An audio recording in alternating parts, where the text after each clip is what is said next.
ఓం శ్రీ సాయినాథాయ నమః. శ్రీ సాయి సచ్చరిత్రము 28వ అధ్యాయము. బాబా తన భక్తులను సిరిడీకి రప్పించుకొనుట. లాలా లక్ష్మీచంద్, బరహంపూర్ మహిళ, మేఘశ్యాముడు. బాబా తన భక్తులను సిరిడీకి రప్పించుట. శ్రీ సాయి అనంతుడు. చీమలు, పురుగులు మొదలుకొని బ్రహ్మపర్యంతము సకల జీవుల యందు వసించును. వారు సర్వాంతర్యామి. వేద జ్ఞానమందు, ఆత్మ సాక్షాత్కార విద్యయందు వారు పారంగతులు. ఈ రెండింటిలో వారికి ప్రావీణ్యముండుటచే వారు సద్గురువులు అనిపించుకొనుటకు సమర్థులు. పండితులైనప్పటికీ శిష్యులనెవరైతే ప్రేరేపించి ఆత్మసాక్షాత్కారము కలిగించలేరో వారు సద్గురువులు కానేరరు. సాధారణముగా తండ్రి శరీరమును పుట్టించును, పిమ్మట చావు జీవితమును వెంబడించును. కాని సద్గురువు చావు పుట్టుకలను రెంటినీ దాటింతురు. కాబట్టి వారందరికంటే దయార్థ హృదయులు.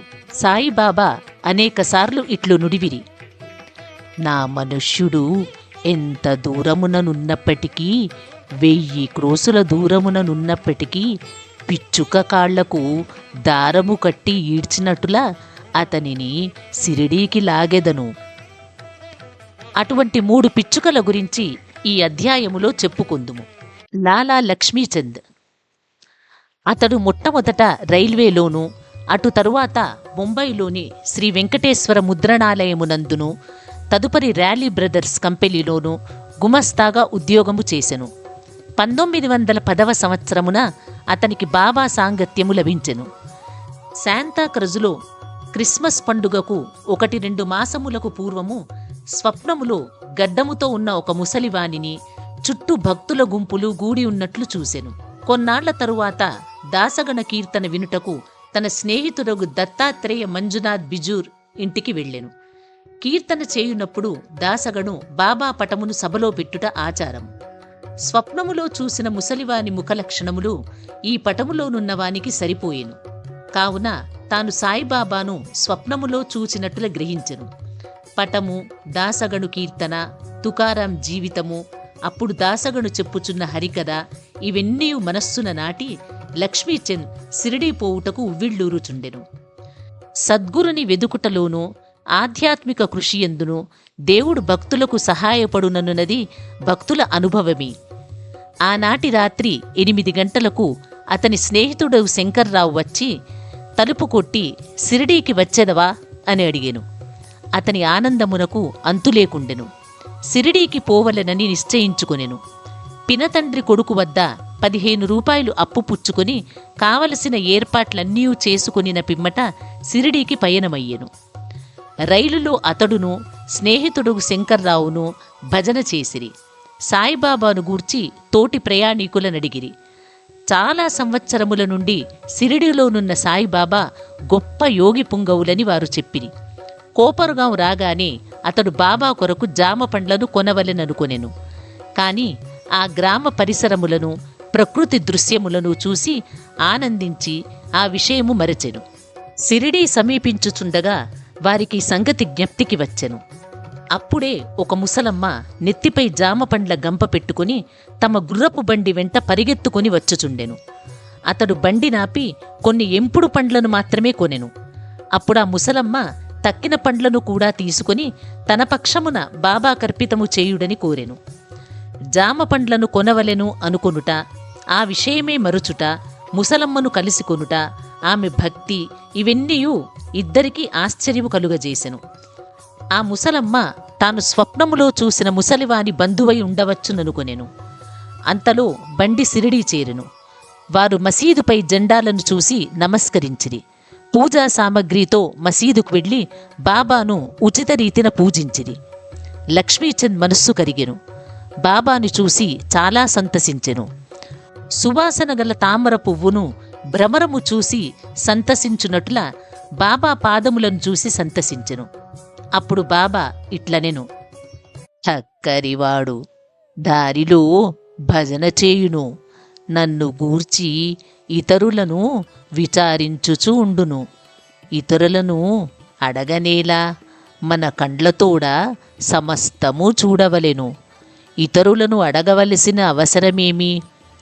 నీ స్వప్నము నిజమైనదా కాదా అనునది ఆలోచించుము. మార్వాడి వద్ద 15 రూపాయలు అప్పు తీసుకుని సిరిడి దర్శనము చేయవలసిన అవసరమేమి? హృదయములోని కోరిక ఇప్పుడైనా నెరవేరినదా? ఈ మాటలు విని బాబా సర్వజ్ఞత్వమునకు లక్ష్మీచంద్ ఆశ్చర్యపడెను. బాబాకి సంగతులన్నీ ఎటుల తెలిసినవని అతడు ఆశ్చర్యపడెను. ఇందులో ముఖ్యముగా గమనింపదగినది, బాబా దర్శనము కొరకు గాని, సెలవు రోజు అనగా పండుగ దినము గడుపుటకు గాని, తీర్థయాత్రకు పోవుటకు గాని అప్పు చేయరాదని బాబా అభిప్రాయము. సాంజా.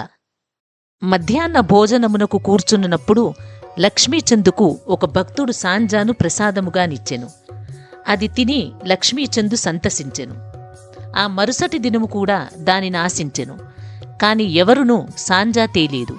అతడు సాంజాకై కనిపెట్టుకొని ఉండెను. 3వ రోజు హారతి సమయమందు బాపూసాహెబ్ జోగ్ ఏమి నైవేద్యము తీసుకొని రావలెనని బాబాను అడిగెను. సాంజా తీసుకొని రమ్మని బాబా చెప్పెను. భక్తులు 2 కుండల నిండా సాంజా తెచ్చిరి. లక్ష్మీచందు చాలా ఆకలితో నుండెను. అతని వీపు నొప్పిగా ఉండెను. బాబా ఇట్లనెను, నీవు ఆకలితో నుండుట మేలైనది. కావలసినంత సాంజా తినుము.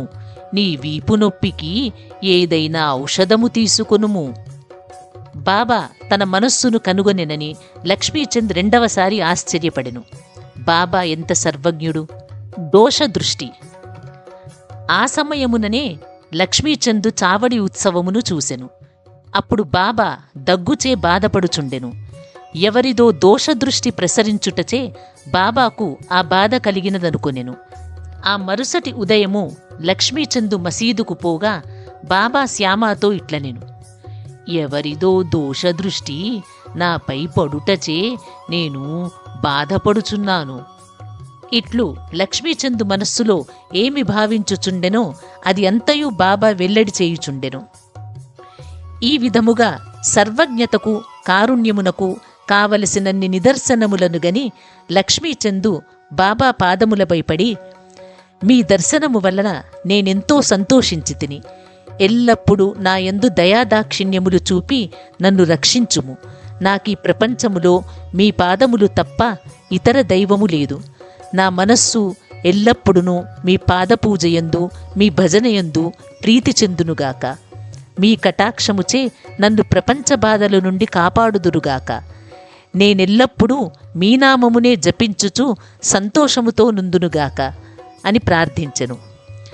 బాబా ఆశీర్వాదమును ఊదీ ప్రసాదములను పుచ్చుకొని లక్ష్మీచంద్ సంతోషముతో తృప్తితో స్నేహితునితో కలిసి తిరిగి ఇంటికి వచ్చెను.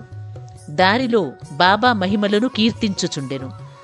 సదా బాబాకు నిజమైన భక్తుడుగా నుండెను. సిరిడీకి పోవు పరిచితుల ద్వారా పూలమాలలు, కర్పూరము, దక్షిణ పంపుచుండెను. బురహన్పూర్ మహిళ. ఇంకొక పిచ్చుక వృత్తాంతము చూచెదము. బురహన్పూర్లో ఒక మహిళకు సాయి స్వప్నములో కనబడి గుమ్మము వద్దకు వచ్చి తినుటకు కిచడీ కావలెనెను. మేల్కొని చూడగా తన ద్వారము వద్ద ఎవ్వరూ లేకుండిరి. చూచిన దృశ్యమునకు చాలా సంతసించి ఆమె అందరికీ తెలియజేసెను. తన భర్తకు కూడా తెలిపెను. అతడు పోస్టాఫీసులో ఉద్యోగము చేయుచుండెను. అతనిని అకోలాకు బదిలీ చేసిరి. భార్యాభర్తలు సిరిడీకి పోవ నిశ్చయించుకొని ఒక శుభదినమందు సిరిడీకి బయలుదేరిరి. మార్గమధ్యమున గోమతీ తీర్థమును దర్శించి సిరిడీ చేరి అచ్చట 2 మాసములుండిరి. ప్రతిరోజూ మసీదుకు పోయి బాబాను దర్శించి పూజించి మిక్కిలి సంతసించుచుండిరి. వారు బాబాకు కిచడీ ప్రసాదము నర్పించవలనని సిరిడీకి వచ్చిరి. కాని అది 14 రోజుల వరకు తటస్థించలేదు. ఆమెకు కాలయాపన ఇష్టము లేకుండెను. 15వ రోజు ఆమె కిచడీతో మసీదుకు 12 గంటలకు వచ్చెను. మసీదులో అందరూ భోజనమునకు కూర్చొనిది కనుక తెర వేసి ఉండెను. తెర వేసి ఉండునప్పుడు ఎవ్వరూ లోపల ప్రవేశించుటకు సాహసించరు. కాని ఆమె నిలువలేకపోయెను. ఒక చేతితో తెరపైకెత్తి లోపల ప్రవేశించెను. బాబా ఆనాడు కిచడీ కొరకు కనిపెట్టుకొని ఉన్నట్లు తోచెను. ఆమె కిచడీ అచ్చట పెట్టగానే బాబా సంతసముతో ముద్ద మీద ముద్ద మింగుట ప్రారంభించెను. బాబా ఆతురతను చూసి అందరూ ఆశ్చర్యపడిరి. ఈ కిచిడీ కథను విన్నవారు బాబాకు తన భక్తులపై అసాధారణ ప్రేమయుండుననుటను విశ్వసించిరి. మేఘశ్యాముడు. ఇక అన్నిటికంటే పెద్దదైన 3వ పిచ్చుక గురించి వినుడు. విరంగాం నివాసియగు మేఘశ్యాముడు హరివినాయక సాటే గారి వంట బ్రాహ్మణుడు. అతడు అమాయకుడైన చదువురాని శివభక్తుడు. ఎల్లప్పుడూ శివపంచాక్షరి ఓం నమఃశివాయ జపించువాడు. అతనికి సంధ్యావందనము గాని గాయత్రి మంత్రము గాని తెలియకుండెను.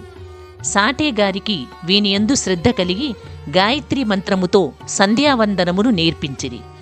సాయిబాబా శివుని అవతారమని సాటే అతనికి బోధించి సిరిడీకి ప్రయాణము చేయించెను. బ్రోచీ స్టేషను వద్ద సాయిబాబా మహమ్మదీయుడని ఎవరో చెప్పగా అతని మనస్సు కలవరపడి తనను అచ్చటికి పంపవద్దని యజమానిని వేడుకొనెను. కాని ఆ యజమాని మేగుడు సిరిడీకి పోయి తీరవలెనని నిశ్చయించి అతనికి ఒక పరిచయపుటుత్తరము సిరిడీవాసి తన మామగారగు దాదా కేల్కరుకు వ్రాసి సాయిబాబాతో పరిచయము కలగజేయవలెనని ఇచ్చెను. సిరిడీ చేరి మసీదుకు పోగా బాబా కోపించి అతనిని లోపలకు రానియక, "ఈ వెధవను తన్ని తరిమివేయుడు" అని గర్జించి మేగునితో ఇట్లనెను, "నీవు గొప్ప జాతి బ్రాహ్మణుడవు, నేనా తక్కువ జాతి మహమ్మదీయుడను. నీవిచ్చటకు వచ్చినచో నీ కులము పోవును, కనుక వెడలిపొమ్ము." ఈ మాటలు విని మేగుడు వణకనారంభించెను. అతడు తన మనస్సులోనున్న విషయములను బాబాకెట్లు తెలిసెనని ఆశ్చర్యపడెను. కొన్ని దినములచటనే ఉండి తనకు తోచినట్లు బాబాను సేవించుచుండెను. కాని అతడు సంతృప్తి చెందలేదు. తరువాత తన ఇంటికి పోయెను. అక్కడ నుండి త్రయంబక్ నాసిక్ జిల్లా పోయి అచ్చట 1 సంవత్సరము 6 మాసములుండెను. తిరిగి సిరిడీకి వచ్చెను. ఈసారి దాదా కేల్కర్ కల్పించుకొనుటచే అతడు మసీదులో ప్రవేశించుటకు సిరిడీలో నుండుటకు బాబా సమ్మతించెను. మేఘశ్యామునకు బాబా ఉపదేశము ద్వారా సహాయము చేయలేదు. అతని మనస్సులోనే మార్పు కలుగజేయుచు చాలా మేలు చేసెను. అప్పటి నుండి అతడు సాయిబాబాను శివుని అవతారముగా భావించుచుండెను. శివుని అర్చనకు బిల్వపత్రి కావలెను. మేగుడు ప్రతిరోజు మైళ్ల కొద్దీ నడిచి పత్రిని తెచ్చి బాబాను పూజించుచుండెను. గ్రామములోనున్న దేవతలందరినీ పూజించిన పిమ్మట మసీదుకు వచ్చి బాబా గద్దెకు నమస్కరించి పిదప బాబాను పూజించుచుండెను. కొంతసేపు వారి పాదముల నొత్తిన పిమ్మట బాబా పాదతీర్థమును త్రాగుచుండెడివాడు. ఒకనాడు ఖండోబా మందిరము వాకిలి మూసి ఉండుటచే ఖండోబా దేవుని పూజింపక మసీదుకు వచ్చెను. బాబా అతని పూజను అంగీకరించక తిరిగి పంపివేశెను. ఖండోబా మందిరము వాకిలి తెరిచియున్నదని చెప్పెను. మేఘశ్యాముడు మందిరమునకు పోయెను. వాకిలి తెరిచియుండుటచే ఖండోబాని పూజించి తిరిగి వచ్చి బాబాను పూజించెను. గంగా స్నానము. ఒక మకర సంక్రాంతి నాడు మేగుడు బాబా శరీరమునకు చందనము పూసి గంగానదీ జలముతో అభిషేకము చేయదలంచెను. బాబాకు అది ఇష్టము లేకుండెను. కాని అతడనేకసార్లు వేడుకొనగా బాబా సమ్మతించెను. మేఘశ్యాముడు రాను పోను 8 క్రోసుల దూరము నడిచి గోమతీ నదీ తీర్థము తేవలసి ఉండెను.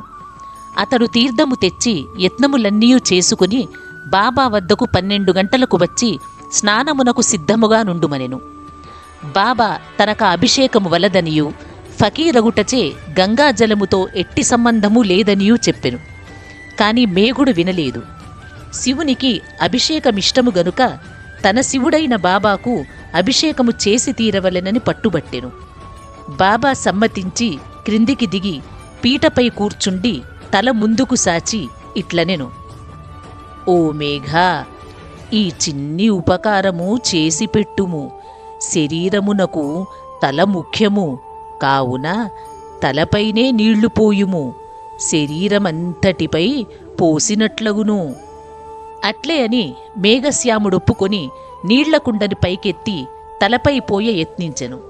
కాని భక్తి పారవస్యమున హరగంగే హరగంగే అనుచూ శరీరమంతటిపై నీళ్లు పోసెను.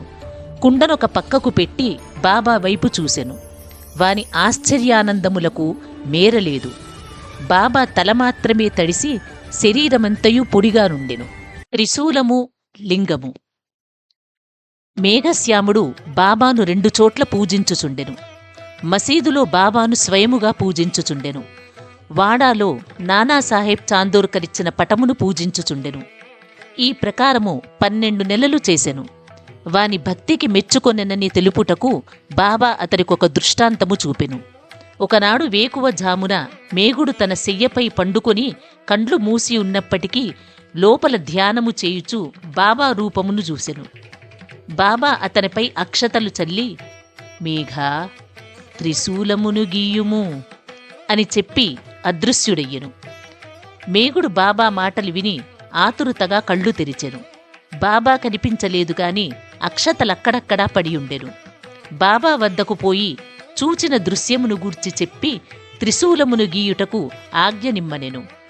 బాబా ఇట్లనెను, నా మాటలు వినలేదా?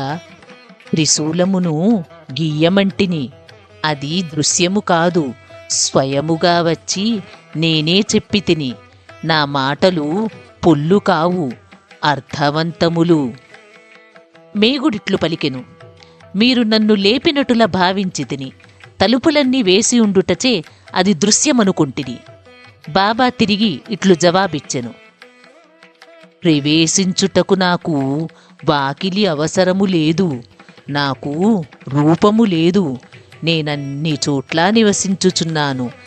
ఎవరైతే నన్నే నమ్మి నా ధ్యానమునందే మునిగియుందురో వారి పనులన్నీయు సూత్రధారినై నేనే నడిపించెదను. మేగుడు వాడాకు తిరిగి వచ్చి బాబా పటము వద్ద గోడపై త్రిశూలమును ఎర్ర రంగుతో గీసెను. ఆ మరుసటి దినము ఒక రామదాసి భక్తుడు పూనా నుంచి వచ్చి బాబాకు నమస్కరించి ఒక లింగమును సమర్పించెను. అప్పుడే మేగుడు కూడా అచటకు వచ్చెను. బాబా ఇట్లనెను, చూడు, శంకరుడు వచ్చినాడు, జాగ్రత్తగా పూజింపుము. మేగుడు త్రిశూలమును గీసిన వెంటనే లింగము వచ్చుటగాంచెను. అతరాశ్చర్యపడుచుండగా మేఘశ్యాముడు వచ్చి బాబా తనకు లింగము కానుకగా నిచ్చెనని చూపెను. దీక్షిత్ దానిని సరిగ్గా చూసి అది తన ధ్యానములో కనపడిన దాని వలెనున్నదని సంతసించెను. కొద్ది రోజులలో త్రిశూలమును వ్రాయుట పూర్తి కాగా బాబా మేఘశ్యాముడు పూజ చేయుచున్న పెద్ద పటము వద్ద లింగమును ప్రతిష్ఠించెను. మేఘశ్యామునకు శివుని పూజించుట చాలా ప్రీతి కనుక త్రిశూలమును వ్రాయించి లింగమును ప్రతిష్ఠించుట ద్వారా బాబా వాని అందుండు నమ్మకమును స్థిరపరిచెను. అనేక సంవత్సరములు బాబా సేవ చేసి, అనగా పూజ, మధ్యాహ్న సాయంకాల హారతి సేవలు చేసి తుదకు 1912లో మేఘశ్యాముడు కాలమునొందెను.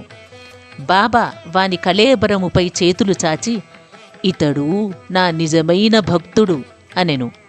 బాబా తన సొంత ఖర్చులతో బ్రాహ్మణులకు చావుబోజీ ఏర్పాటు చేయమనెను. కాకాసాహెబ్ దీక్షిత్ బాబా ఆజ్ఞ నెరవేర్చెను. 28వ అధ్యాయము సంపూర్ణము. సద్గురు శ్రీ సాయినాథార్పణమస్తు. శుభం భవతు. ఈ వీడియో మీకు నచ్చినట్లయితే లైక్ చేయండి, షేర్ చేయండి, మా ఛానల్ని సబ్స్క్రైబ్ చేయండి. మా పాఠకులు ఎక్కడ ఉన్నా సులభముగా సాయి సచ్చరిత్ర 53 అధ్యాయాలు వినుటకు మరియు తెలుసుకునుటకు సనాతన నిధి అప్లికేషన్ ప్రతి అధ్యాయము వీడియోలుగా చేసి మీకు అందిస్తున్నాము. సనాతన నిధి యాప్ని డౌన్లోడ్ చేసుకుని సాయిబాబా జీవిత గాథను తెలుసుకోండి మరియు ప్రత్యేక క్విజ్ కార్యక్రమంలో పాల్గొని విజేతలుగా నిలవండి. ప్రతి అధ్యాయం తరువాత క్విజ్లో పాల్గొని మీ పరిజ్ఞానాన్ని పరీక్షించుకోండి మరియు బహుమతులు గెలుచుకోండి. మీ కుటుంబంతో కలిసి ఈ ఆధ్యాత్మిక ప్రయాణంలో పాల్గొనండి. ఇప్పుడే డౌన్లోడ్ చేసుకోండి. సనాతన నిధి యాప్ గూగుల్ ప్లే స్టోర్ మరియు యాపిల్ యాప్ స్టోర్లో అందుబాటులో ఉంది. మరిన్ని వివరాలకు మా వెబ్సైట్ని సందర్శించండి.